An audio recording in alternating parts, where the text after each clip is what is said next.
श्रीराम समर्थ. जय जय रघुवीर समर्थ. श्री महाराजांना एका भक्ताने प्रश्न विचारला.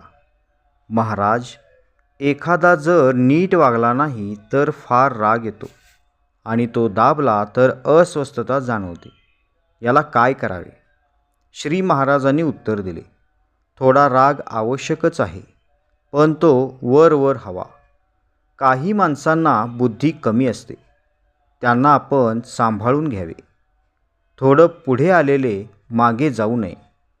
एक दिवस एक प्रवासी रात्री बैलगाडीने प्रवास करीत होता. प्रवासात त्याला झोप लागली. बैल आपले चालले होते, पण वाटेत एक तरस आले म्हणून बैल भिवून परत फिरले आणि आपल्या गावाकडे म्हणून जोरात पळत चालले. प्रवाशाला अर्धवट झोपेत वाटले की गाडी छान चालली आहे. सकाळी उठून पाहतो तो हा जेथून निघाला होता तेथेच परत आला. असं नाही होऊ देऊ. आपली साधनावर निष्ठा पाहिजे आणि कृती केली पाहिजे. गोड बोलणं काय जमेल, गोड कृती पाहिजे. उपासना वाढवावी, ती वाढवली पाहिजे. काही विशेष त्रास होत असला तरी आपला आनंद बिघडू देऊ नये. हा अभ्यासच आहे.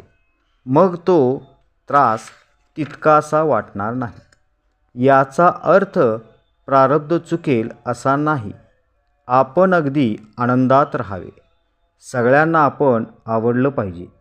चांगला माणूस कोण की जो लोकांना विनाकारण आवडतो. म्हणजे हा मुद्दाम कोणाला काही देत नाही, दुसऱ्याच्या म्हणण्याला हो म्हणत नाही, तरी तो आवडतो. हे आवडणं खरं.